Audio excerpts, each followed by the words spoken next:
If the NCAA has its way, college basketball will start to look a little more like the NBA. Using the NIT as a guinea pig, several modifications are coming this season, hoping to modernize and improve the game. So what would college basketball look like with a more modern NBA-style game? How would that work? 4 modifications are coming for this year's NIT postseason tournament, a tournament that's been played since 1938. First, the three-point line will be extended. It will move back approximately 1 foot 8 inches, growing to the same distance used by FIBA for international competitions. Second, the free throw lane will be widened from 12 feet to 16 feet, the same width used in the NBA.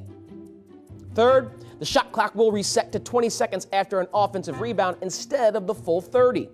And finally, team fouls will reset at the 10-minute mark of each half, and 1-and-1 free throws will be eliminated.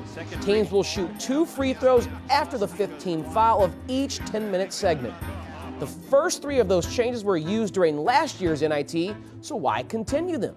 NCAA Senior Vice President of Basketball Dan Gavitt said, quote, "The style of play in men's college basketball is healthy and appealing, but the leadership governing the game is interested in keeping the playing rules contemporary and trending favorably."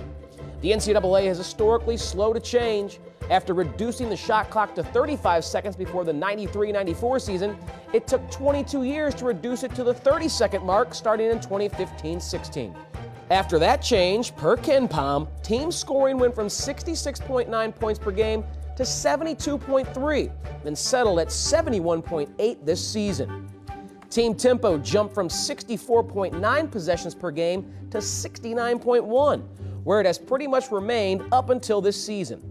Efficiency, or points per 100 possessions, has also gone up from 102.1 in 2015 to 103.3 in 2016, rising steadily until another drop this year.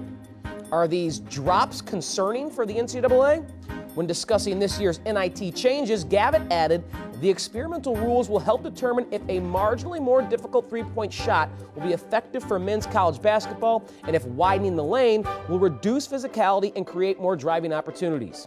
The last time the three-point arc was moved back was ahead of the 2008-2009 season.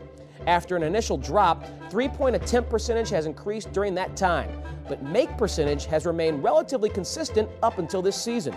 So will moving the three-point line back while opening up space in the lane create more NBA-style scoring?